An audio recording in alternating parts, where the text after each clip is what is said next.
You think you know the Mothman story. Red eyes, a bridge collapse. But what if I told you there were men in black, UFOs, and something far more sinister than a flying creature? This is a multi-layered iceberg of mystery where the deeper we go, the darker the story gets. I'm Carol Ann, and welcome to the InBetween.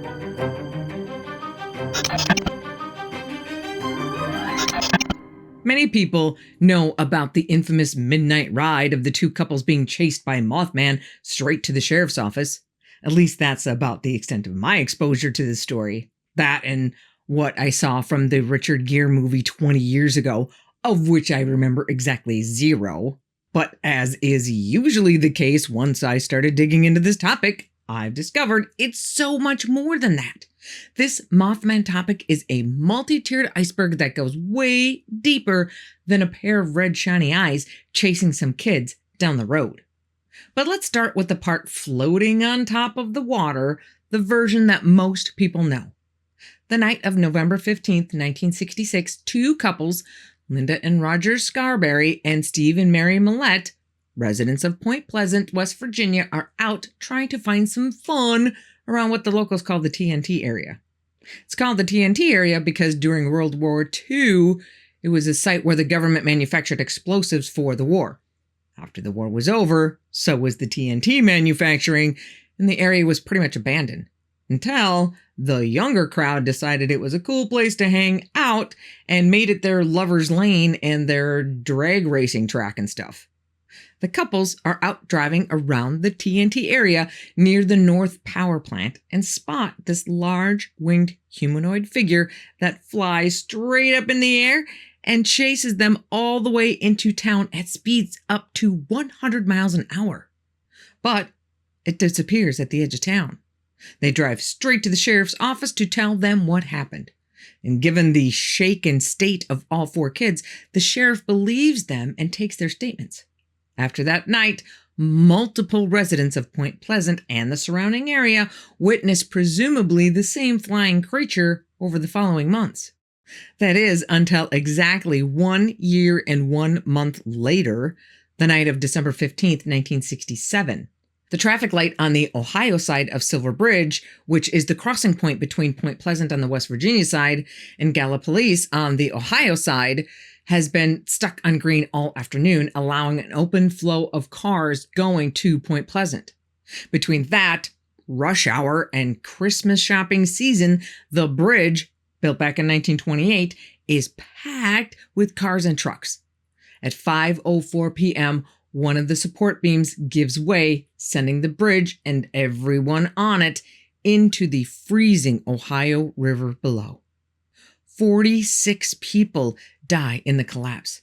And Mothman, who was reportedly seen on and around the bridge before it collapsed, is rarely seen again, giving rise to the theory that the only reason he was ever there was as a harbinger of doom for the coming tragedy.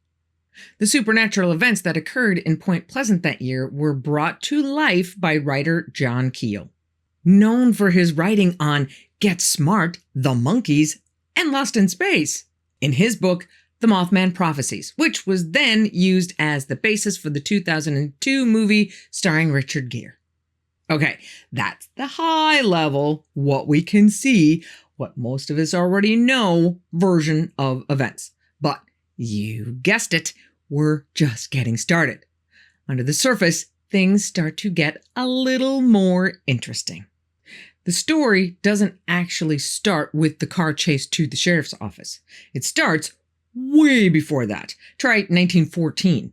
From 1914 through the 1940s, there are several reports around the Point Pleasant, Ohio River Valley of a large bird with a man's head, reddish feathers, a 12-foot wingspan that also have been tied to tragedies in those years. But things do certainly ramp up as we roll into the 60s. Sometime in the early 60s, a woman and her father are in the Chief Cornstalk Wildlife Management Area when they see a man-shaped figure that walks onto the road, spreads its wings, and takes off. In 1965, a woman and her son see what they describe at the time as an angel outside their window along the Ohio River. Later, as word starts getting out about this bird-like creature hanging around town, they confirm that sounds like what we saw. In the summer of '66, again near the Ohio River, a woman sees what she describes as a giant butterfly. And that brings us all the way up to November of 1966, when things really get rolling. November 1st, a National Guardsman is standing outside of the armory when he sees a brown, half-bird, half-man figure perched on a tree. And on November 12th, not far away in Clendenin, 5 men are digging a cemetery grave when they see what they describe as a brown human being flying low over the trees. And that brings us back to November 15th, the night of our Speed Racer encounter. Go Speed Racer, go Speed Racer. Now, the reason we are circling back to this encounter in deeper waters is that there is even more to this part of the story than just the surface level account. So, it's Tuesday, November 15th, 1966. The Scarberries and the Millettes are joyriding through the TNT area. Around midnight, as they crest a small rise near the North Power Plant, Steve spots 2 large red eyes as the car's headlights catch something in the road. It is a 6-foot-tall gray humanoid with wings and red eyes, 2 inches wide, 6 to 8 inches apart. According to Linda, it has one of its wings caught in a guide wire and is pulling on its wing with its big hands, trying to free itself. They stop the car and sit there, kinda hypnotized for a few seconds, but then they all start screaming at Roger, "Go, go, go!" But Roger is so mesmerized that he doesn't move. The thing frees itself from the guide wire and runs to the abandoned North Power Plant. Roger finally snaps out of it and slams his foot on the gas, and they are Audi 5000. They race out of the TNT area and back to Route 62, heading to town, when they notice it's back. It was on the bank on the left side of the road. When the car lights were shown on it, it moved its wings out to its side and went straight up in the air. Roger floors it, hitting 100 to 105 miles an hour on the straightaways. The creature glides over the car, not flapping, just gliding. It dives at them once or twice, and at the curve in the road by the armory, it vanishes. They pull into Dairyland, a local drive-in, hearts just racing. Linda wants to call the cops, but Roger and Steve say, "No way, they'll just laugh at us." They calm down for a couple of minutes, and I don't know whose bright idea it is, but they all get back in the car to go back. As Roger turns, headlights catch a dead dog in the road, and suddenly the creature comes soaring over the car into a field on the other side of the road. That's it. They're done. They race to another hangout called Tiny's Drive-In, spotting some guy they know named Gary. So they tell Gary what they saw. Gary asks, "You guys been drinking?" "No, we have not been drinking." Gary calls the police, and one Deputy Millard Halstead joins, growing the party to 6. And even with 2 new members to the party, common sense still does not prevail. They all jump in their cars and head on back. The creature again dive bombs Roger's car on the way there, but they all keep going and get back to the power plant, park next to it, and turn their lights off. After 15-20 minutes of looking and listening for any little noise, Linda hears a loud squeak like a huge mouse. Mary sees red eyes. All I could do was point and burst into tears. Deputy Halstead whips his spotlight over in the direction Mary's pointing and catches dust or smoke rising. But the creature's gone. And just like the Midnight Riders weren't the start of this particular chapter of sightings, it also was far from the end of it. The very next day, as if the night before hadn't terrified them enough, the Scarberries and Millettes go back to the power plant. They see tracks on the ground that look like 2 horseshoes put together. Roger climbs up on the roof while Steve goes inside. Steve isn't inside long before he comes running back out, white as a sheet, saying he just saw it in the boiler room.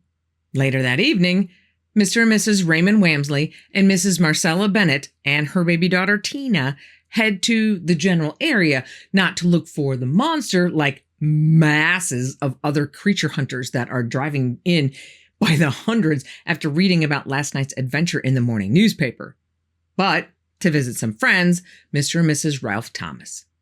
They walk up to the Thomas house, knock, and the door is answered by the Thomas children. Their mom and dad aren't home, so the Wamsleys and the Bennetts say their goodbyes and head to the car when they see something rising up from behind the car. It rose up slowly from the ground, a big gray thing, bigger than a man, with terrible glowing red eyes. Mrs. Bennett, totally freaked out, drops little Tina, no judging, but is too hypnotized by the red eyes to pick her up again. As the wings on the monster's back start to slowly unfold, Raymond Wamsley grabs the baby and Mrs. Bennett, and all four run back into the house, slam the door, and lock it. They hear a sound on the porch and look out the window to see two red eyes looking back at them. The women and children freak out as Mr. Wamsley grabs the phone to call the police. But, not a shocker, the thing is gone before the police get there. But word spread like wildfire, so along with the cops come a bunch of other people, including the Scarberries and the Millettes. Linda says she even saw it flying around above the trees on the way there. The girls stay at the Thomas house while the boys go looking for it. Of course, they don't find it, so they head home when Linda sees it again sitting on top of a building. Once they get home, Linda completely loses it, and Roger and her dad have to take her to the hospital. By the next day, so Thursday, the word is spreading fast, and Point Pleasant is swamped with reporters from all over. So the Scarberries and the Millettes go up to the power plant again with a group of reporters. They spend a little time looking around inside the shell of a building, and Steve closes an open door in the boiler room before they all go back outside. Then they all hear a clatter from inside the building and run back in to discover that the door that Steve had just shut is now open. And that's just during the day. That night, they go back again with more reporters, including one Mrs. Mary Heyer from the Athens Messenger. You will hear more about her later, but for now, just know she's a local reporter. She and Linda both see glowing red eyes out in the field. And on the way home, Linda and Mary Millette see it again in some trees, and Linda claims to have seen it a few more times after that. One thing is for sure, though, the effect of seeing this creature repeatedly has made a devastating impact on both of their lives. I close my eyes day or night, and I can see those red fiery eyes staring at me. We are never really going to get over our fear until we find out for sure what this thing is. I know I'll never forget it, and I don't think anyone can who has seen it. And there are even more sightings. One the very next day on the 18th, 3 on the 20th, and 2 more on the 21st. At the end of November, the pace slows down a little bit, but the sightings, about 100 in total, both nighttime and daytime sightings, continue all the way up to December of 1967 when the Silver Bridge falls into the Ohio River. As if that insanity isn't enough, let's go one level deeper, because Mothman is not the only terrifying thing in the skies over Point Pleasant. That year also ushered in a wave of UFO sightings, not just sightings of random lights in the sky. Don't get me wrong, there are plenty of "I saw a light in the sky" kind of reports. Even Linda Scarberry saw them. She said, "They were so pretty. I saw one that looked like a blooming rose. It was all different colors, like the petals were coming out in all directions. And the colors weren't anything like we would have. They were much brighter. Simply beautiful." And a large red orb was seen bouncing above the trees by the Wamsleys and Mrs. Bennett while they were on their way to see the Thomases before their own run-in with Mothman. Hundreds of sightings are reported that year, seemingly concentrated on the Ohio River Valley between Point Pleasant and Marietta, and along the Kanawha River from Point Pleasant south to Charleston. And keep in mind that this is all taking place about an hour away from Flatwoods, West Virginia, which should ring a bell for all of you UFO mystery aficionados. That's the site of the Flatwoods Monster encounter just 15 years earlier. That is a story I will be covering in a future episode, so remember to subscribe if you haven't done so already. But some residents experienced this strange phenomena up close and personal. Newell Partridge lives in Salem, West Virginia. On the evening of November 14th, 1966, about 10:30 at night, his TV goes on the fritz, with the picture being replaced with a fine herringbone pattern, as the set starts making a loud whining noise, repeating an up and down pattern from high to low frequency and back. Outside on the porch, Bandit, Newell's big German shepherd, starts to howl. Newell gets a flashlight and goes outside to see Bandit sitting on the edge of the porch, howling down toward the hay barn about a football field away from the house. He shines the flashlight in that direction and sees two red circles that look like bicycle reflectors, or maybe eyes. But at the same time, they can't be eyes. First, they're way too big, and second of all, they're kind of spinning around. But as soon as the flashlight picks up the eyes, Bandit goes nuts and takes off running straight for him. A cold chill sweeps over Newell that instinctively tells him not to follow the dog. Bandit doesn't come back, and Newell sleeps with his gun that night. The next day, he goes looking for Bandit, which turns out to be pretty easy. Bandit is a big, beefy dog, and the ground is muddy. He tracks him from the porch back to where the eyes were and sees Bandit's tracks going around in a circle, like he was chasing his tail, which is something that Bandit never did. There were no other tracks of any kind leading anywhere else. Bandit is just gone. Newell says, "I think that the hardest thing to explain is the feeling involved. It was as if you knew something was wrong, but couldn't place just what it was." And Bandit was never seen again. Then there's the harrowing experience of 21-year-old Bo Schertzer. On March 5th, 1967, Bo is driving a Red Cross bloodmobile at night along Route 2, which runs parallel to the Ohio River, heading back to Huntington after being out all day at a blood drive. It's a dark, cold night with very little traffic. As he and his nurse co-worker cruise along this particularly quiet stretch, they see a flash in the woods. A white glow rises slowly into the air and starts heading right for them. The nurse screams, "What is it?" Bo's response is to put the pedal to the metal. He rolls down his window and looks up to see the object effortlessly pacing the van just a few feet overhead. He sees the object lowering some kind of arm or something when he hears the nurse yell, "It's trying to get us," as she sees another arm coming down on her side, like it's trying to grab the whole van or something. Bo tries to go faster, but the glowing orb keeps pace until they finally encounter a car coming in the other direction. As soon as that car is in sight, the flying thing pulls up its arms and flies away. Arguably the most bizarre experience, which I'm not going to go into too much detail about right now because this one also deserves a full episode on its own, is the encounter of Woodrow, or Woody, Derenberger. At 7 p.m. on the cold, rainy night of November 2nd, 1966, Woody is heading home in his van after a long, hard day. As he's driving along, a car passes him, so Woody eases off the accelerator to give the guy some space when he realizes it's not a car in front of him. It's a dark blob that cuts in front of him and slows down. This charcoal-colored thing looks like the bulbous glass chimney of an old-fashioned kerosene lamp. Woody slams on his brakes and stops like 8 or 10 feet from where the object turned crossways, blocking the road. A door on the side slides open and a man steps out. He's about 5 feet 10 inches tall, with long dark hair combed straight back, with a dark complexion like super tan. With an unnaturally wide grin on his face and his arms crossed and his hands tucked under his armpits, he starts walking over to Woody's truck.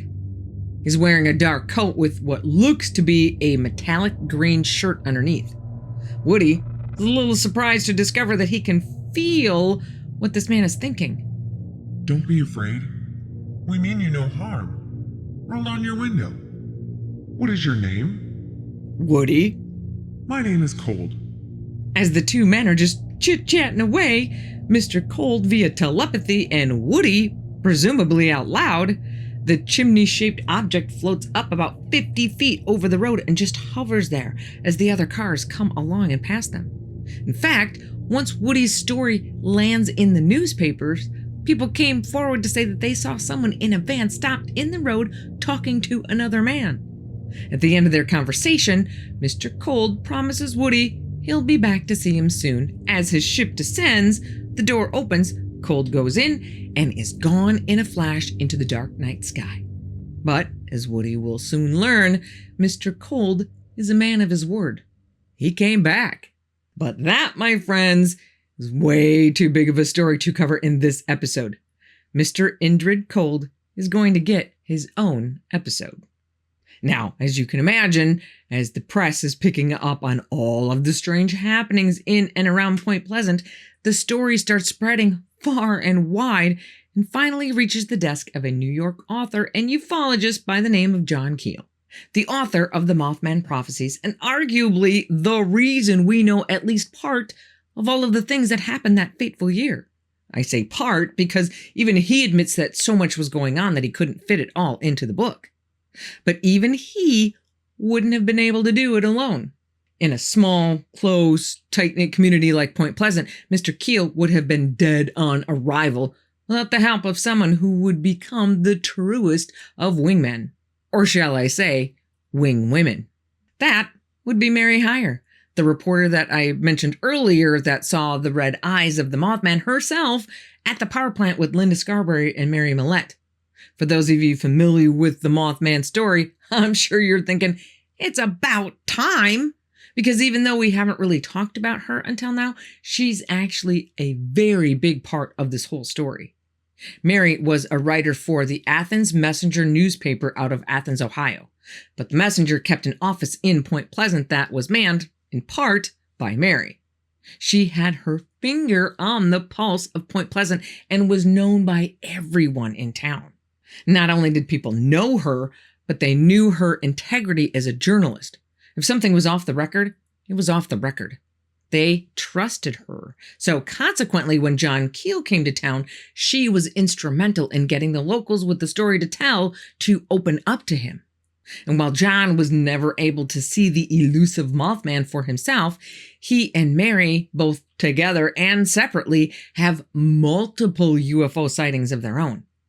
Mary has so many reports coming into her that there's no way for her to report on all of them.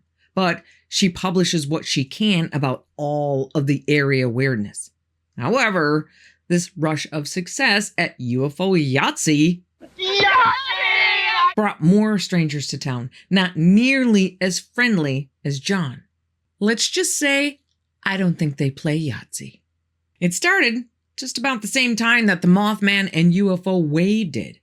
Strangers showing up at homes of eyewitnesses to both types of encounters, asking their names, asking their children's names, telling people not to talk about what they saw. That's right, your friends and mine, the Men in Black. And for this particular round of weirdness, they proved themselves to be not only crafty, but more than a little dangerous. Back in '66, when the whole party was just getting started, someone in the family of Edward Christensen had a UFO sighting. Or maybe the whole family did. I'm sorry to say that I don't have that detail, but someone did. Shortly after, the whole family moved to a new home about 400 miles east in Wildwood, New Jersey. On the afternoon of January 9th, 1967, Ed, his wife Arlene, and their 3 kids are just getting home from a trip to Florida. They had just moved into their new house, so neither their address nor phone number was listed in the then current phone book. The new phone book's here! The new phone book's here! At 5:30, there's a knock on the front door. Arlene tells her oldest daughter, Connie, if it's a salesman, don't answer. Connie takes a peek and tells her mom, it's the strangest looking man I've ever seen. Arlene goes to the door and opens it. Now, it's January in New Jersey. It is dark and cold, but Arlene doesn't see any car outside, only a tall man on the doorstep. He asks Arlene, does Edward Christensen live here? I'm from the Missing Heirs Bureau. Mr. Christensen might have inherited a great deal of money. May I come in? Well, who's going to turn that down? Arlene steps back and invites him in and calls to Edward, hey, you got a visitor. The guy says this will only take 40 minutes as he takes off his hat and his coat. Edward tells the guy right up front that he has to have made a mistake. He doesn't know anybody who would be leaving him any money. The guy tells Edward he might be the guy they're looking for, but in order to verify it, he would like to ask some questions. And this dude is huge, easily 6.5 feet tall, ringing in at about 3 bills. His head is big and round, but he still manages to have an angular, sharp face.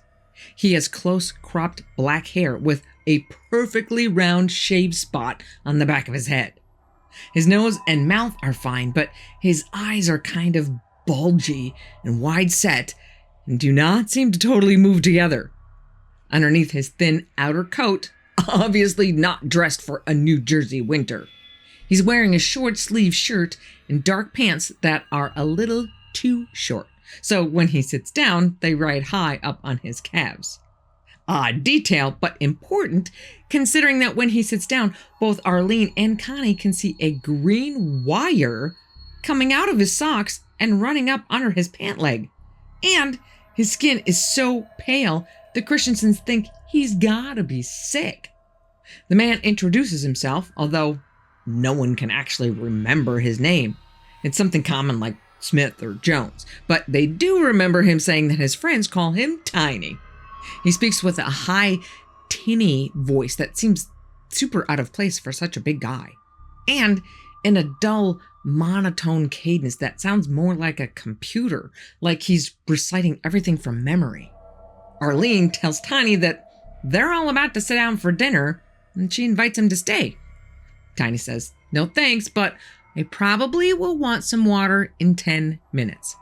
Tiny takes out a small notebook and starts asking Ed a whole bunch of questions, like, does he have any scars or birthmarks? How big are they? What schools did you go to? What cars have you owned in the past? Tiny's face gradually grows redder and redder as he talks, and after a few minutes, he asks for that glass of water, which he gulps down with a big yellow capsule and returns to normal.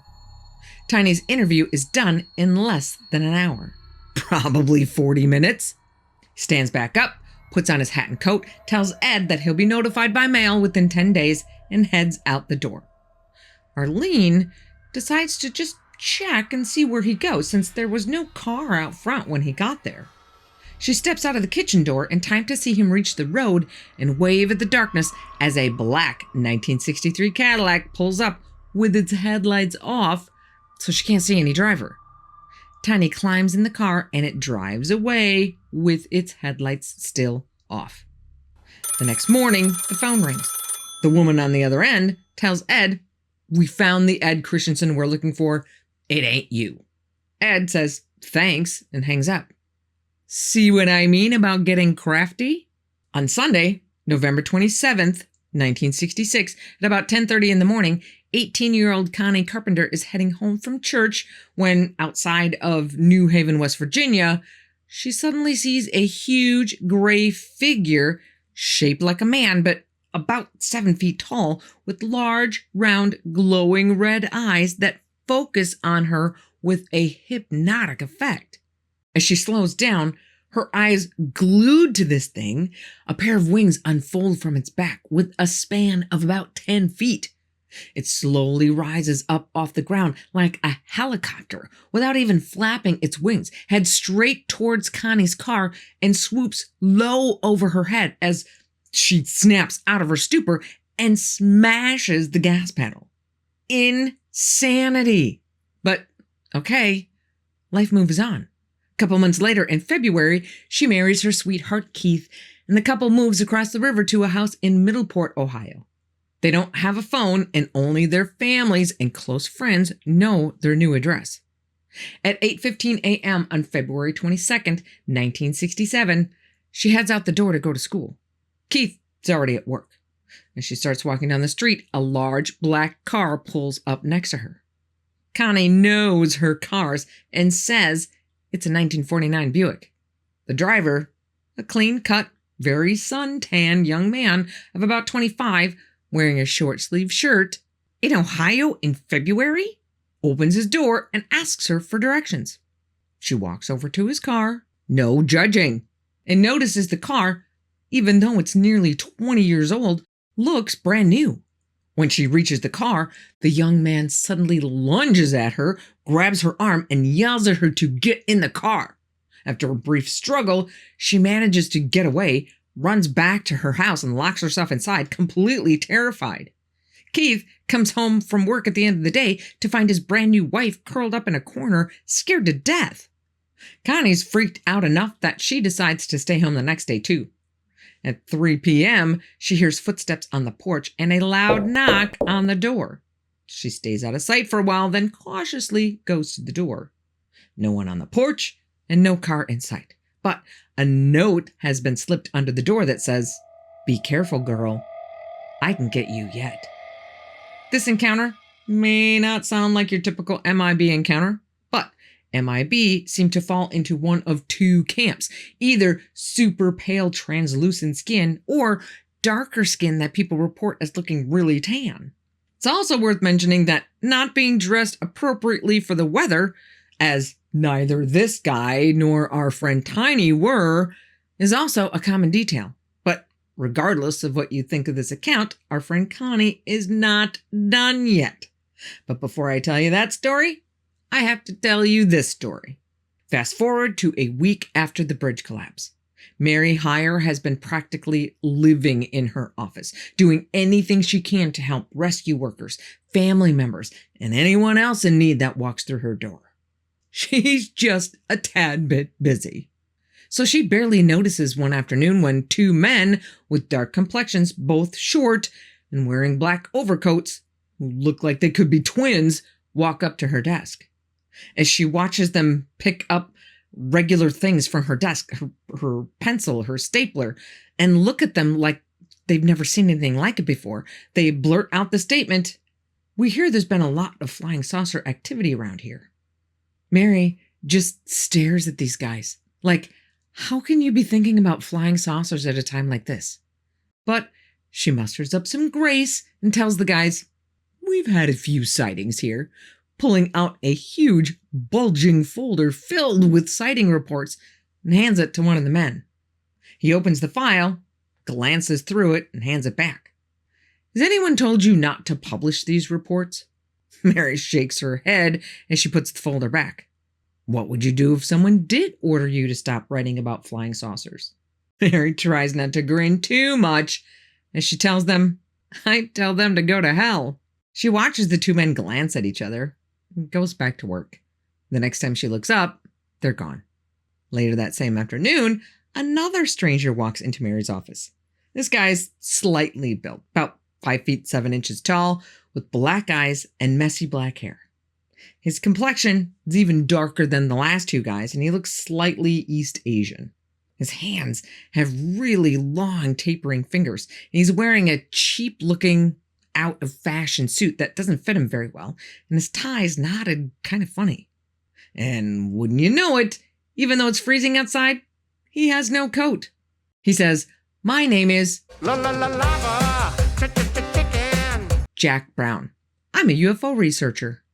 The only response Mary can muster is, "Oh." She is way too tired for this. The day is almost over, and she is ready to go home and get real sleep for the first time in a week. But his next question brings her back to full attention. What would you do if someone ordered you to stop printing UFO stories? She asks him, "Are you with those two guys that were here earlier?" Surprised to hear the same weird, pseudo-threatening question twice in one day. "No, I'm alone. I'm a friend of Gray Barker." Gray Barker, another legend in the UFO community, just happens to be from Clarksburg, West Virginia, and visited Point Pleasant on a regular basis. But Mary does not have the time or patience for this and tells him, "Look, I can give you the names of some of the people here who have seen things, and you can go talk to them for yourself, but I don't have time to escort you around." Jack's response, "But I'm a friend of Gray Barker." Now, I know that story is not all that spectacular, but I had to tell you that story so I could tell you this story. After her whole attempted kidnapping deal, Connie Carpenter and her husband Keith moved to New Haven, West Virginia. One afternoon, a large, loud white car pulls up in front of her house. Jack Brown knocks on her door declaring, "I'm a friend of Mary Hyers." Name dropper! Well, for most people, any friend of Mary's is a friend of theirs, so they invite him in. They being Connie, Keith, and Connie's brother Larry. But it takes exactly no time before all three of them are weirded out by Jack's weird behavior and disjointed questions. It's quickly obvious that he has no interest in Connie's sighting of Mothman like everyone else who comes to talk to her. He's only concerned with the relationship between Mary Hyre and John Keel. And then, out of the blue, he asks, "What would Mary Hyre do if someone told her to stop writing about UFOs?" To which Connie replies, "She'd probably tell him to drop dead." Jack sticks around a little longer, asking a few more stupid, rambling questions before driving off in his noisy car. After he was gone, Connie calls her aunt to tell her what happened, that this guy was so weird. He wouldn't say a word unless you were looking directly into his dark, hypnotic eyes. Connie, Keith, and Larry all notice his long-fingered hands, but there's also something very peculiar about his ears. They just couldn't say exactly what. Another encounter of the more frightening variety happens to Marcella Bennett, the woman who was so freaked out by the Mothman that she dropped her baby. No judging. Just a couple of weeks after her Mothman experience, she and Tina are driving along a back road outside of town when she notices a red Ford Galaxy driven by a big guy wearing a wig is following her. She slows down, trying to get it to pass, but instead, it tries to force her off the road. She speeds up, but the other car slingshots past her and disappears around a bend. When she hits the same bend, the Ford is now parked sideways and blocking the road. Freaked out, she stomps on the gas pedal to the floor. There's no way she is stopping. The other driver, probably hearing the roar of her engine, pulls his car to the side and lets her pass. She had never seen the man before, and she never saw him again. Even Linda Scarberry has run-ins with these guys. They looked like human beings, but their skin was somewhat transparent. You could see the veins in their hands very clearly. Their fingers were longer than a normal person's fingers as well. Daddy shook hands with them, and he said they were awkward in shaking hands. They seemed to not know what to do or how to shake hands. Now, I'm going to ask you to indulge me for a moment with this next story. Think of it as a bonus story. I read it in the Mothman Prophecies, and it's an MIB story from Minnesota. I'm so excited. This happened in 1967, so around the same time as the West Virginia craziness, in one of the bigger small towns of Minnesota called Owatonna, about an hour and a half south of Minneapolis. After a rash of UFO sightings around Owatonna in May of 67, Mrs. Ralph Butler gets a visit from one Major Richard French from the U.S. Air Force, who shows up at her door driving a white Mustang and wearing civilian clothes. He's wearing a gray suit that looks to be brand new. Even his shoes look new.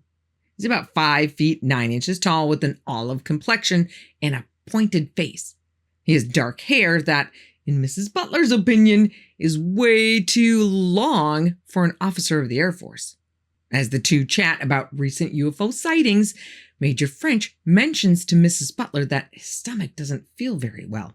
Being the Minnesota nice woman that she is, she offers him some Jell-O. Maybe that will calm it down. She hands him a bowl, and according to her, he acted like he had never seen any before. He picked up the bowl and tried to drink it. I had to show him how to eat it with a spoon. Welcome to Minnesota. But the MIB don't just stop with friendly Jell-O visits. In numerous cases, witnesses to either the Mothman or UFO in the area reported getting phone calls with no one on the line. They just hear this beeping sound. John Keel talks about how this was such a persistent phenomena while he was trying to investigate what was happening in Point Pleasant. How while he was sitting in someone's living room talking about their experiences, their phone would ring with apparently no one on the line. It happened all the time. And evidently, listening wasn't enough. Many of the witnesses to the strange events of that year report MIB-type characters knocking on their door, asking to take their picture. Or even just driving by their house, stopping the car, grabbing a quick shot of the house, and driving away again. And even creepier, taking pictures of their kids. A young family in Belpre, Ohio, which is the same area Indrid Cold had been stomping around, was having all kinds of issues. The man in the family, whom John Keel calls Ben, sees a UFO over the river one night. Ben had heard that if you signal one of these things, you can get a response. So he flashes his car's spotlight at it. The spotlight burns out instantly, and later he finds out that his car's whole electrical system is fried. But that's just the beginning.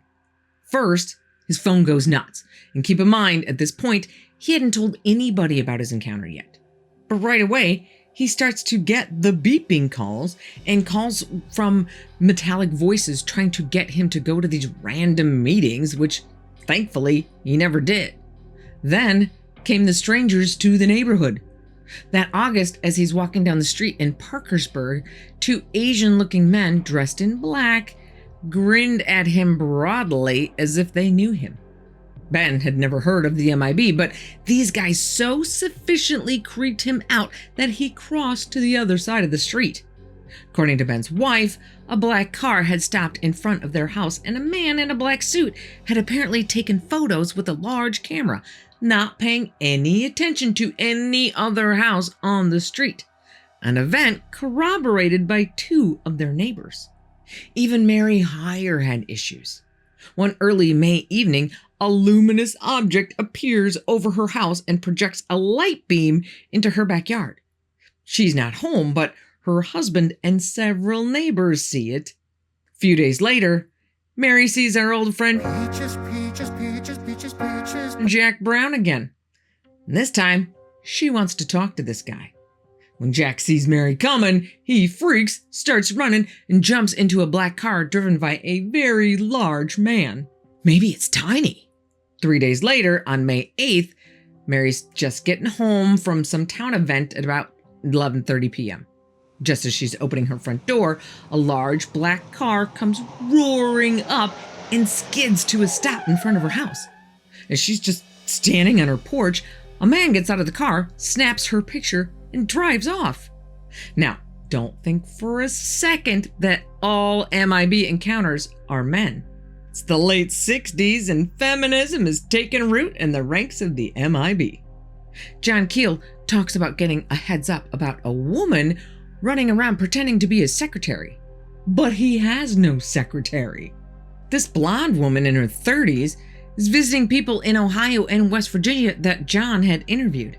She just rolls on up to their doors, introduces herself as John Keel's secretary, and people open their doors wide for her to come in and ask them a bunch of questions from a form she has on a clipboard, collecting all kinds of deeply personal information and some questions about their UFO sighting. So he does some checking and finds out that this woman had visited many of the people John has visited with, most of whose stories were never printed. How did she find out? How creepy is that?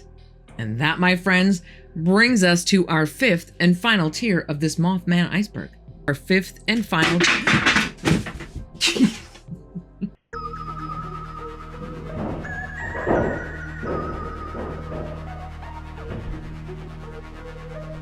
the creepy aftermath.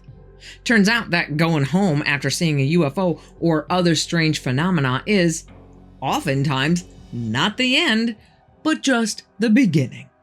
One woman shared her encounter from either November 2nd or 3rd, so either the night of or the night after Woody Derenberger's chat with Indrid Cold, that is amazingly similar. Except her encounter took place in a city parking lot, and two men, not nearly as charming as the enigmatic Mr. Cold, got out of the dark floating cylinder. They had dark skin, super chiseled features, and among other questions kept asking her, "What is your time?" Finally, they just walked back to the thing and took off. She's thoroughly freaked, but doesn't tell anybody until she sees the men again walking down the street in Gallipolis. Freaked out all over again, she goes to the police, who immediately treat her like a nut job. But it's not that the police just dismiss this claim. The police dismiss her because of her multitude of past claims. She and her two teenage children live on a farm outside of Gallipolis where she keeps cows. Beginning in 63 or 64, she starts to have trouble with what she can only assume are cattle rustlers butchering her cows in the field. But if these people are cattle rustlers looking for some choice steaks, they're horrible at their jobs, because these rustlers only take the brains, eyeballs, udders, and organs. She's even caught them in the act, but they always get away, jumping over high fences from a standing start. Then her house burns down. Then, in her new house, she wakes up one night and can't move. The house feels oven hot, and she's looking around when she hears the kitchen door, which was double locked, open. She watches a tall man walk through the kitchen and apparently go out another locked door on the other side that leads to a 10-foot drop-off. After it leaves, she can move. But let's go back to her poor cows for a minute. She is by far not the only one in the Ohio Valley having this issue. There are several reports of dogs, cows, and horses dying suddenly and mysteriously, usually from surgical-like incisions in their throats, with no blood either in the body or anywhere on the ground around them. One side effect often reported by UFO witnesses is called lacunar amnesia, the inability to remember either the entirety of the actual encounter or certain events that happen after. Mary Heyer experiences this effect firsthand. Being a journalist, she's got a pretty good memory. But one night, as she's driving home from a successful UFO watch party with John, she sees a big globe of light right on the river. She doesn't know what it is, but she doesn't stop. Instead, she takes a mental note to tell John the next day. Weird thing is, she doesn't tell him the next day because she just forgets all about it. About a day later, she remembers, but then forgets again. The next time she remembers, she calls John to tell him not only about the UFO that she saw, but about her memory blanking on her. That's just not something that she would usually forget. Now let's go back to Connie Carpenter, the would-be kidnapping victim. Remember her visit from Jack Brown? Well, turns out Connie's mom, Faye, was there too. In fact, Faye was the one who actually opens the door, sees this weird guy standing there in just a shirt with no jacket in the dead of West Virginia winter, and thinks to herself, I'm not letting this guy in. But she does, and she has no idea why. And she has zero memories of any part of his visit, even though she knows she was there. The idea that some outside force can barge into your head at any time is an extremely unsettling idea for me. But at least I'm familiar with lots of stories of this type of effect. However, something I really had no idea about, or at least hadn't connected the dots in my own head, scares me even more. The frequent surge of poltergeist activity. If you are familiar with Skinwalker Ranch, a hotbed of UFO activity, well, really every paranormal activity, then you know about the poltergeist activity happening there as well. Well, turns out the same thing happens in our Point Pleasant outbreak. Remember our friend Ben, who had people calling him, telling him to go to these mysterious meetings? Well, soon after he has his first sighting, he actually had numerous sightings. A poltergeist moves into Ben's house. Drawers open by themselves, objects disappear. A cabinet that is so heavy that it's tough for one grown man to move somehow moves on its own. And Ben's not the only one. Remember Connie Carpenter? Poor Connie. Other than Linda Scarberry, she seems to be getting more than her fair share of blowback from this whole affair. After her oh-so-exciting visit from Jack Brown, a poltergeist takes up residence in her house too. Pictures fall off the walls. Little things disappear from shelves and reappear in weird places. Thankfully, the activity only lasts about 2 weeks. The Lilly family also had this problem once they started seeing colorful orbs of light floating over their house on a regular basis. Kitchen cabinet doors slamming at night. Their double-locked living room door standing wide open in the morning. Loud bangs like pots and pans being thrown around, and even the sound of a baby crying, making Jackie Lilly search her house even though she knows there are no babies in her house.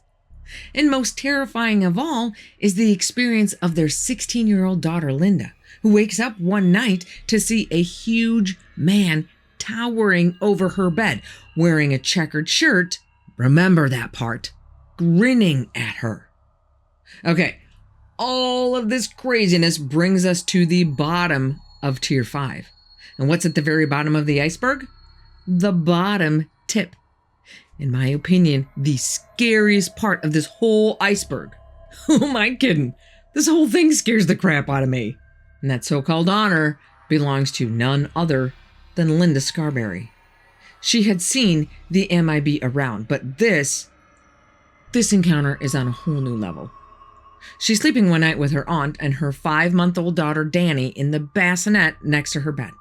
Now, I don't know what details led up to this event. I've not had the chance to dig into any of John Keel's other books to find out what this stems from.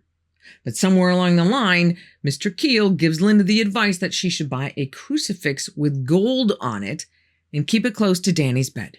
So Linda takes his advice and hangs this crucifix on Danny's bassinet.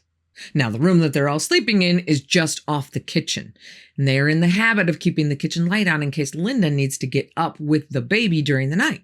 So the light shines full on into the bedroom, making it easy to see anything happening in the kitchen.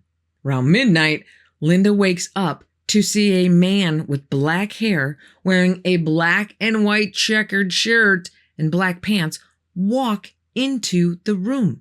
She says he really didn't look like the other MIB she had seen so far. His skin wasn't transparent like the others. But he just stands there, staring right at Linda, never blinking. After a few tense minutes, he takes out a cigarette and lights it. The flame reflects off the gold from the crucifix and grabs his attention. The gold flash grabs Linda's attention as well, and when she looks back, the man is gone. He looked at me, then the crucifix, then was gone. To this day, Linda says she knows that that man was in her room that night for a purpose, and that if it weren't for the crucifix hanging on Danny's bassinet, they, whoever they are, would have taken her. In the years following the Mothman insanity and the subsequent bridge disaster, the town of Point Pleasant tried very hard to bury those painful memories. But with so many people affected one way or the other, they proved hard to forget. Disagreements as to whether witnesses were lying or not, whether photos really show what they're supposed to show. Was Mothman just a distraction to take everyone's attention away from what the men in black were doing on the bridge. So instead, they decide to embrace their history, possibly prodded along by the release of the movie The Mothman Prophecies, based on the book by John Keel in 2002, with local residents starting their very own Mothman Festival that very same year, which now, 20 years later, draws tens of thousands of people every year. Couple that with a Mothman museum, a Mothman statue downtown, and a dedication to all those lost on that bridge disaster. At least we can all be assured that no part of this important snapshot moment in history will ever be forgotten. Most of the information for this episode comes from the book, The Mothman Prophecies by John Keel, which is packed with way more crazy stories than I could ever include. It is a great read. But I also want to give a huge shout out to Jeff Wamsley, owner of the Mothman Museum and co-author of the book Mothman, The Facts Behind the Legend, to both thank him for his book, which was a great resource of information, and for his generosity in giving me permission to use his images in the making of this video. Thank you, Jeff. So if you're traveling through the Ohio River Valley, make sure you stop by Point Pleasant and show some love to the Mothman Museum. I know I'm adding it to my bucket list because I want my picture taken next to that awesome statue with the red sparkly eyes. Does that surprise anybody? If you'd like to do a deeper dive on Harbingers of Doom worldwide, click right here. Be careful out there, and I will see you here again on the InBetween.